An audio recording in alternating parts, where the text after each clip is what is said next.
Bonjour tout le monde, Ange médium des Balkans. Aujourd'hui, nous allons faire toujours le tuto sur la géomancie que vous attendez toutes et tous avec impatience, partie 2. Donc, je vais vous donner les bases pour que vous puissiez faire cette fois-ci votre étude géomantique avec l'écusson. Donc, qu'est-ce qu'un écusson? Eh bien, c'est une manière, on va dire, pour pouvoir enfin établir toutes vos données par rapport aux figures géomantiques obtenues pendant que vous vous concentrez sur votre question. Alors, je vous conseille à toutes et à tous de faire le tuto numéro 1 que vous trouverez sur ma chaîne YouTube en faisant défiler les rubriques vidéo et vous tombez tout en bas sur tout tuto numéro 1 parce que c'est un rituel, on va dire que c'est un art divinatoire qui est connu depuis la nuit des temps. On ne sait même pas si ça ne date pas justement des Anunnaki, hein, puisqu'il a été utilisé et est toujours utilisé de nos jours, cet art divinatoire concernant justement les figures géomantiques. Et je le précise, il y a 256 figures, mais il y en a aussi beaucoup d'autres, selon les pays noirs africains dans lesquels on se trouve. Et on appelle ça le Fa, pour ceux qui connaissent un petit peu, qui est très utilisé en Afrique noire et qui est aussi très utilisé en Chine, au Japon et dans les pays asiatiques. Donc, l'écusson, qu'est-ce que c'est? Eh bien déjà, vous allez dessiner un écusson comme ceci. Donc, je vais bouger la bougie pour que vous puissiez prendre une capture d'écran de l'écusson dans sa totalité. Alors, vous avez les 4 premières cases ici, qui sont appelées les mères. Vous avez les 4 autres cases ici, qui sont appelées les filles. Vous avez les nièces, 2 cases de nièces aussi ici. Vous avez le témoin droit, le témoin gauche, le juge, et ici, vous avez la sentence divine. Donc, déjà, vous allez faire cet écusson avec justement toutes les maisons.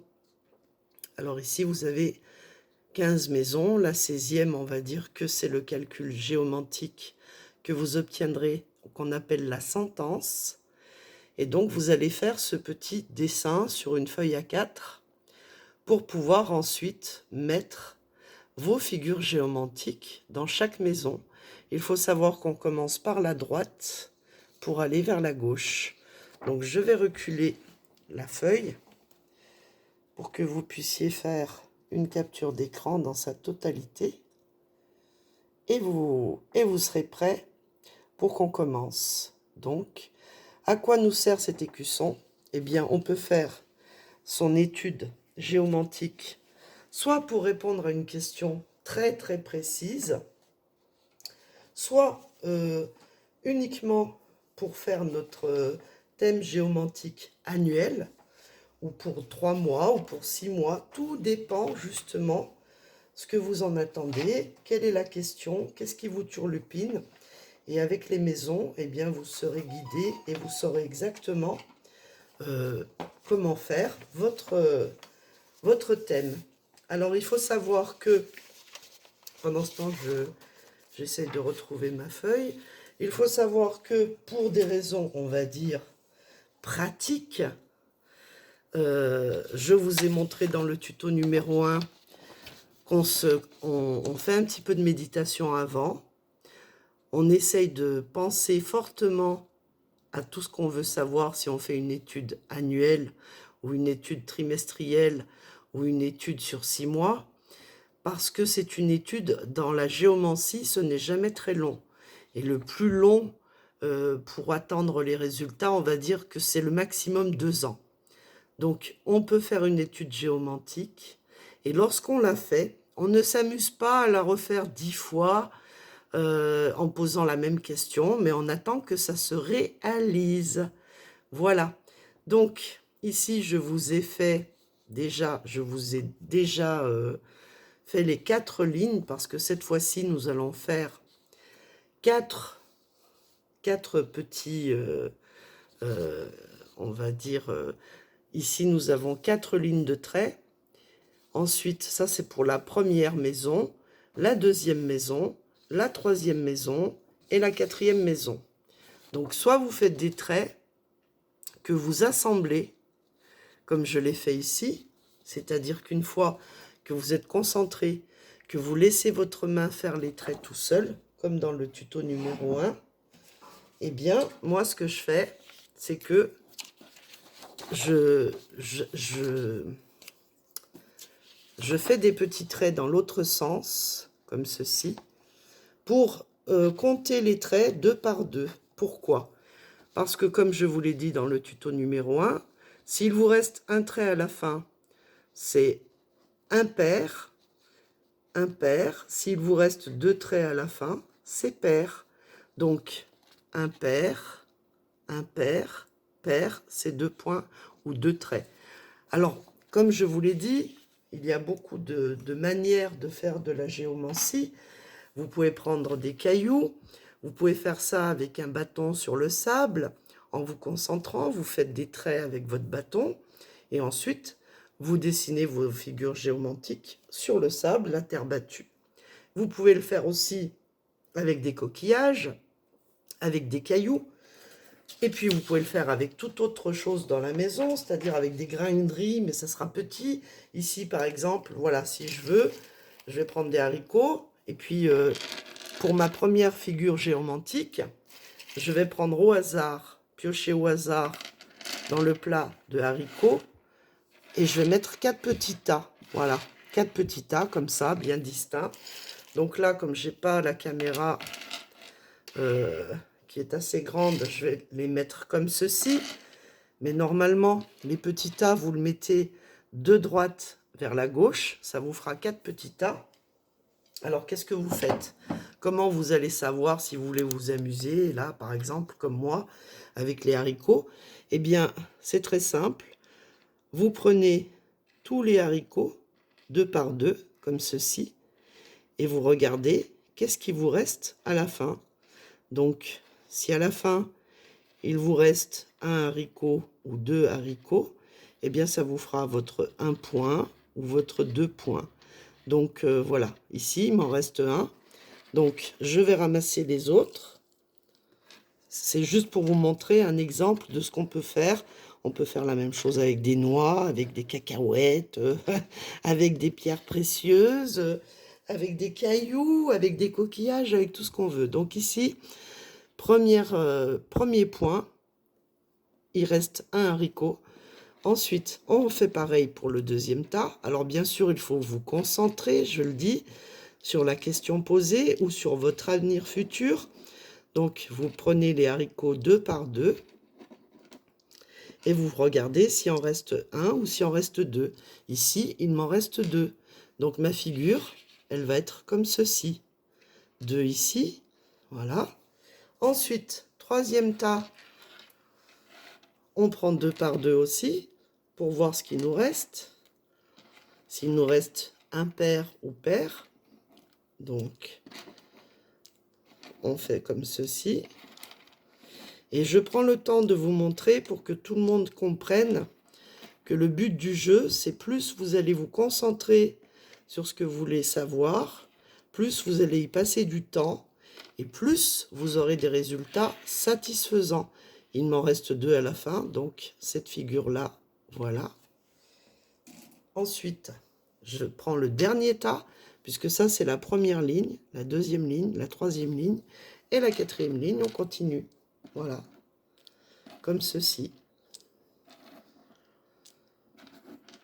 On prend 2 par 2 pour voir s'il nous reste une paire ou un pair. Donc là, il me reste 2 haricots à la fin. Donc je la mets comme ceci. Vous voyez? Voilà. Donc vous avez votre première figure. Alors maintenant que vous avez compris le système, vous refaites ça 4 fois de suite pour avoir vos 16 figures. mais que vous allez mettre dans l'écusson. Donc, moi ici, je vais vous montrer, parce que c'est quand même plus facile avec la feuille. Donc, j'ai déjà, pour gagner du temps, j'ai fait toutes les autres figures. J'ai trouvé déjà ce que c'était comme figure géomantique. Donc ici, nous allons faire la première pour finir. Et pour avoir notre première figure, donc je vous montre, je fais des traits 2 par 2, comme ceci.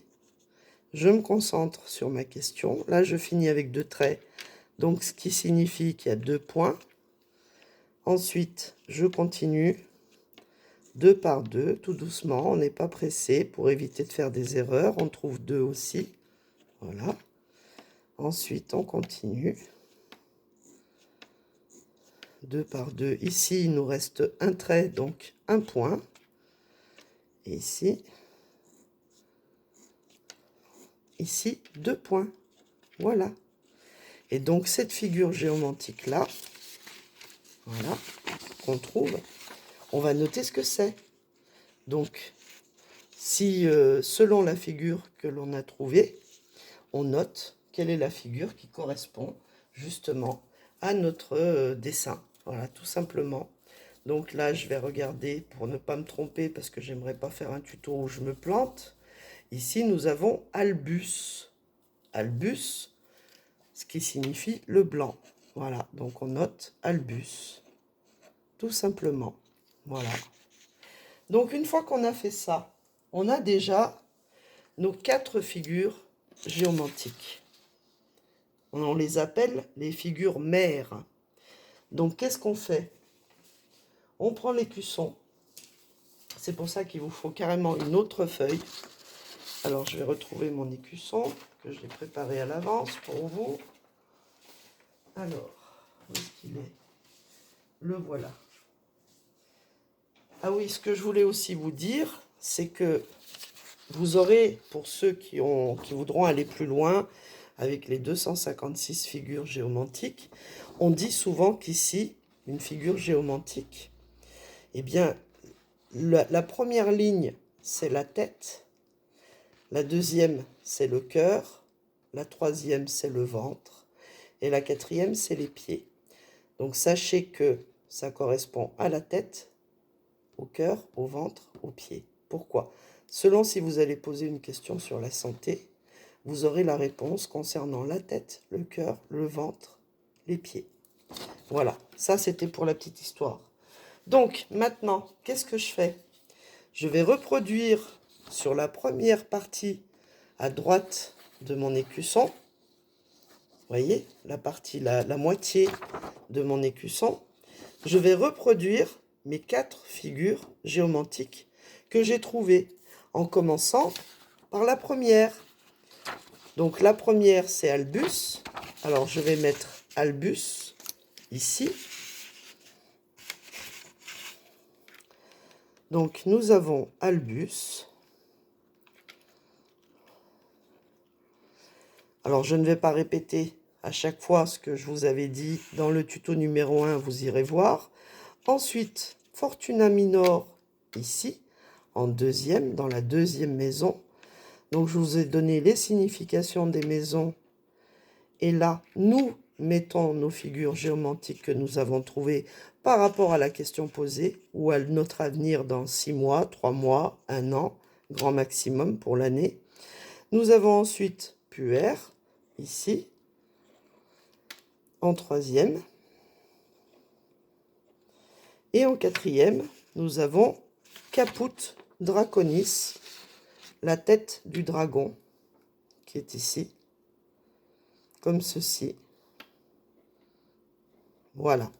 Une fois que nous avons fait ça, où il y a un maximum de concentration, à ce moment-là, nous allons pouvoir commencer à établir et faire notre écusson avant de pouvoir l'analyser, avant de l'interpréter, avant justement de savoir ce qu'il nous raconte. Donc, je vais vous expliquer comment on fait pour établir justement notre écusson par rapport à ces 4 premières figures géomantiques que nous avons trouvées. Alors ça, c'est les mères. On les appelle les figures mères. Pour trouver les filles. Donc, comment fait-on pour trouver les filles? Eh bien, pour trouver les filles, c'est très simple. Nous allons commencer par la ligne du bas. Voyez la ligne du bas?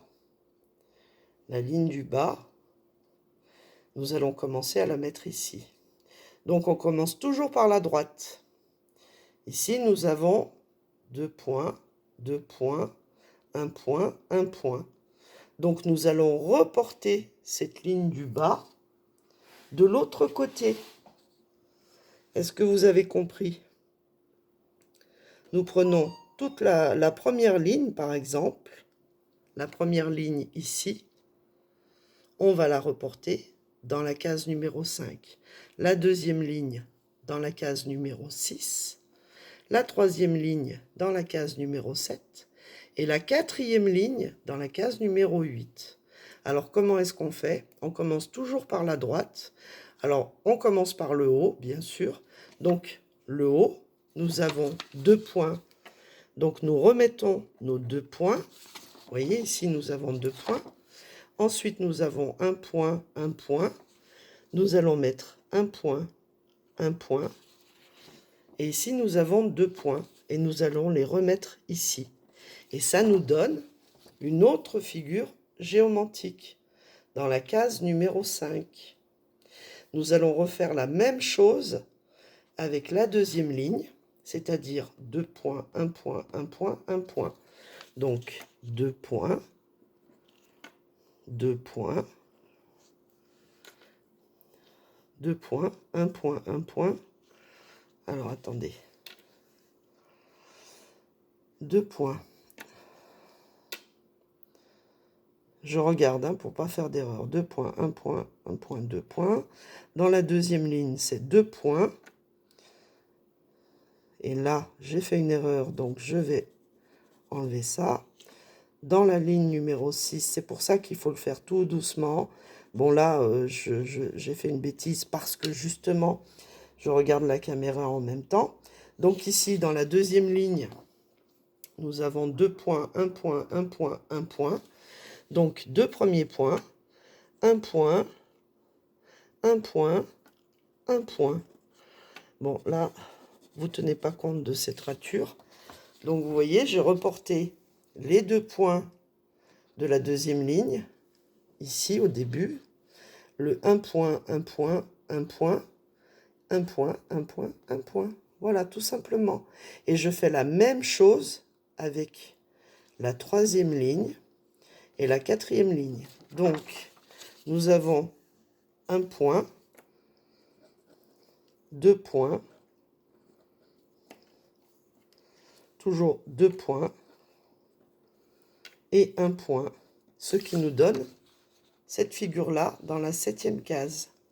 La 8e case, donc la dernière ligne des 4 premiers, nous avons 2 points,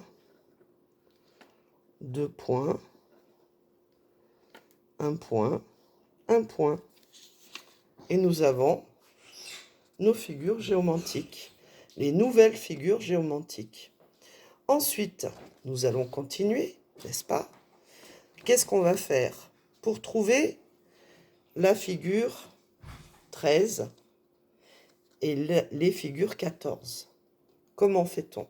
Eh bien, on va prendre ces 2 premières cases, on va les mettre, les 2 premières cases, puisque là, je ne vous ai pas noté, mais ici, nous avons 7, 8, 9, 10, 11, 12. Je regarde, pour être sûr de ne pas m'être planté, encore une fois. Je vérifie, je m'excuse, mais je suis obligée. Donc, nous avons ici le 12, ensuite le 13, le 14 et le 15. J'avais oublié de noter cette ligne-là. Donc, qu'est-ce qu'on fait? On prend ces 2 premières cases pour avoir la figure géomantique 9. Et on va refaire exactement la même chose. C'est-à-dire qu'ici, nous avons 3 points, ce qui équivaut à 1, puisque c'est impair, je vous l'ai dit. Donc, quand il y en a 3, c'est impair. Je vais les souligner. Vous voyez, vous les prenez comme ça. Quand il y en a 3, c'est impair. Quand il y en a 4, c'est pair. Donc, c'est 2 points. Donc, ici, nous avons 3, 3, 3, 4. Donc, 3, 3, 3, 4. Et nous obtenons cette figure géométrique. Nous faisons pareil pour la 10, la figure géométrique 10. Nous allons additionner ces deux-là, ces deux cases-là. Donc, on commence par le haut. Là, on a 3, ce qui vaut à impair. On a 2, ce qui vaut à pair. On a 3 impair. Et on a 2 à pair. Voilà. Et on obtient notre figure géométrique numéro 10. Nous allons faire pareil en ajoutant la 5 et la 6 pour obtenir la 11, et la 6 et la 7 et la 8 pour obtenir la 12. Donc, pareil, on continue. On commence par le haut.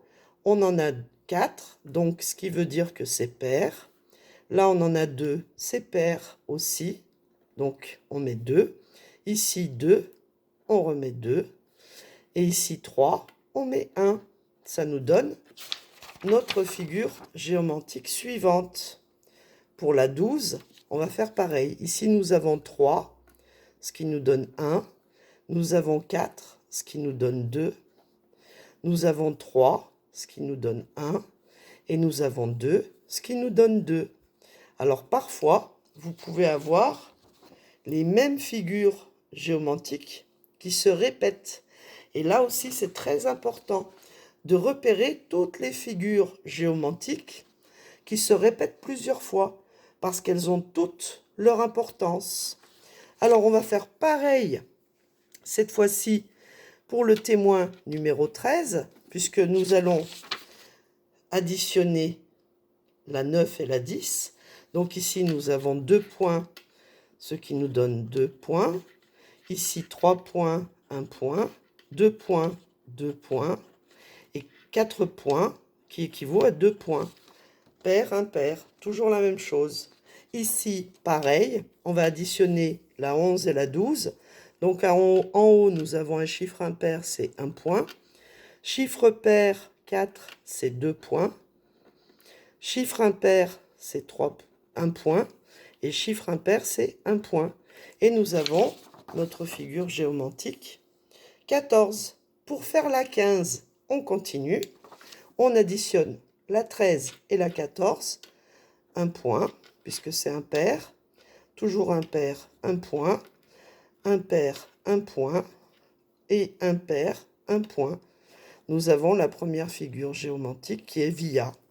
Alors ensuite, comment fait-on pour avoir la sentence, pour avoir le mot divin au bout du compte, le jugement divin? Eh bien, nous allons ajouter cette figure-là avec la première figure d'en haut de la maison 1. Donc, nous allons additionner la 15 plus la 1 et nous obtenons la figure géométrique 16. Donc, on met la 15 ici, sur le côté. On sait que c'est via. On reprend la première figure géométrique qui était dans la première case numéro 1, comme ceci. On la reproduit pour être sûr de ne pas nous tromper, ce qui nous donne 2 figures géométriques. Et on les additionne. Donc ici, nous avons 3, c'est impair. 3, c'est impair.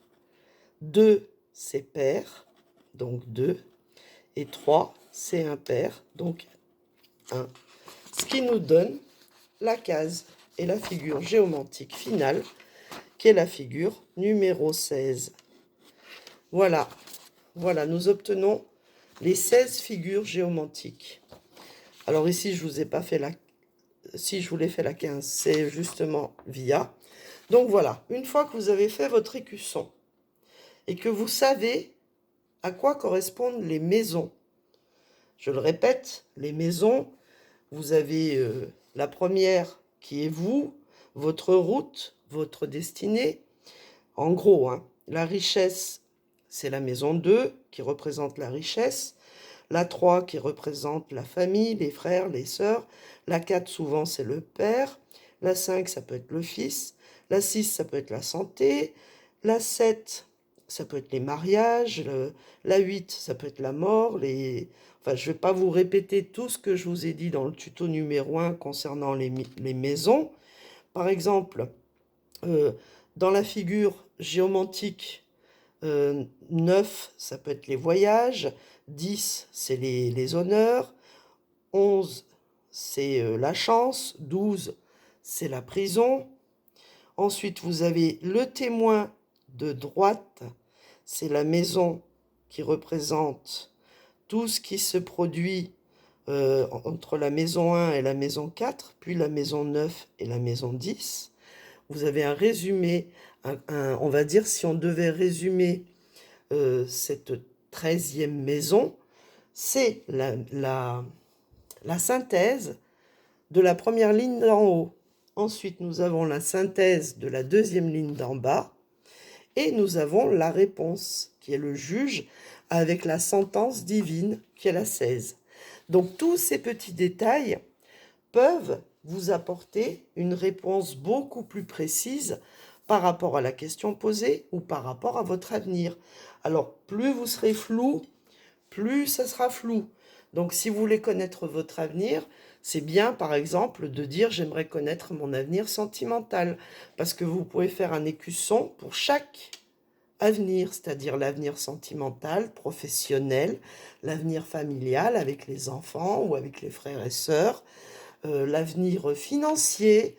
Vous pouvez faire aussi la santé en faisant des écussons entiers et des études entières.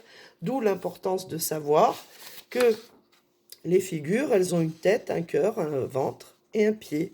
Il y a aussi des figures géomantiques qui se font dans les pays africains avec justement des petits bonhommes comme ça, ou dans des pays arabes. On retrouve très souvent le thème géomantique, au lieu que ça ressemble à un écusson, ça ressemble à le corps d'un être humain. Voilà. Voilà pour ce deuxième tuto. Et donc maintenant, l'interprétation, je vous l'ai donnée. Je vous ai dit à quoi correspondaient toutes les figures géomantiques. Je vous ai donné aussi à quoi correspondaient toutes les maisons. Et donc maintenant, c'est à vous de faire vos propres recherches, de vous acheter des livres en plus pour compléter mon savoir, ma manière de faire et mon interprétation. Sachez que, étant donné que justement c'est un art divinatoire et qu'il faut le respecter et que le minimum c'est de vous concentrer, à force de le faire, vous allez avoir des réponses, vous allez avoir des ressentis, vous allez avoir des intuitions qui vont se développer. Vous allez être connecté à vos figures géomantiques et elles vont vous permettre de vous apporter les réponses nécessaires et les interprétations correctes. Donc sur ce, j'espère que ça vous aura plu. J'espère que vous allez faire vos recherches. Et surtout, vous n'avez plus aucune excuse à me poser des questions par mail et des questions en privé, sachant tous les outils que j'ai mis à votre disposition pour justement vous aider à rechercher ce qui vous parle le plus, que ce soit les tutos sur le pendule, la caphénomancie, qu'est-ce qu'il y a encore? Il y a tous les tirages de cartes avec le tirage en croix développé, et puis aussi savoir prier, se connecter à nos défunts, savoir communiquer avec la flamme d'une bougie, tout simplement, essayer de vous ouvrir à tous ces arts divinatoires avec les baguettes de sourcier. Vous pouvez avoir des questions aussi. Je vous avais fait un tuto avec un cintre en métal. Il n'y a pas besoin de dépenser énormément d'argent parce que tous les objets divinatoires, on peut les créer nous-mêmes avec un simple fil de fer. On peut se faire nos baguettes. Il n'y a pas besoin que ce soit en merisier ou je ne sais quoi, ou en noisetier. Pour ceux qui sont dans la nature, tant mieux, ils peuvent le faire aussi. Et puis après, vous avez le pendule, un caillou, un fil, ou du plomb et un fil, et ça y est, vous avez votre pendule. Et il répondra aussi bien qu'un pendule que vous aurez payé 50 ou 100 balles quelque part. Donc voilà, voilà les petits loups. Je vous laisse découvrir cet art exceptionnel. Je vous laisse en faire bon usage. Je vous ai montré comment vous pouviez faire. Dans le tuto numéro 1, si vous ne voulez pas faire l'écusson complet, je vous ai montré comment faire uniquement lorsqu'on veut poser une question et qu'on veut avoir une réponse rapide, c'est-à-dire en faisant justement euh, un premier jet de 4 traits, comme je vous l'avais montré ici. Je vais reprendre, où est-ce que je les ai mis, les exemples. Alors, voilà. Vous pouvez faire uniquement comme ceci, ou avec les haricots, ou avec les cailloux. Vous faites une première figure géométrique, puis une deuxième. Ensuite, vous additionnez ces deux-là, comme je vous l'ai montré, c'est-à-dire la première Albus avec la deuxième qui était Fortuna, n'est-ce pas? Comme ceci. Et vous obtenez la réponse à votre question, tout simplement, mais vraiment tout simplement. Voilà. Et la réponse à votre question, eh bien, c'est l'addition des deux premières figures. Voilà. Voilà les petits loups, j'espère que vous allez vous amuser, vous allez prendre plaisir à faire des recherches, des découvertes vous-même. Vous achetez des livres qui vous passionnent et qui parlent de la géomancie. Si vous voulez connaître les autres figures géomantiques, il y a des très très bons livres et souvent ils ont le titre Fa. Et puis vous pouvez aussi faire des recherches. Il y a d'excellents, on va dire, d'excellents sites Google où vous trouverez toutes les infos dont vous avez besoin pour faire votre étude vous-même et gratuitement, n'est-ce pas? Voilà, sur ce, je vous fais des très très gros bisous et je vous dis à très bientôt. Je vous donnerai les jours et les heures négatifs à éviter. Voilà, bisous.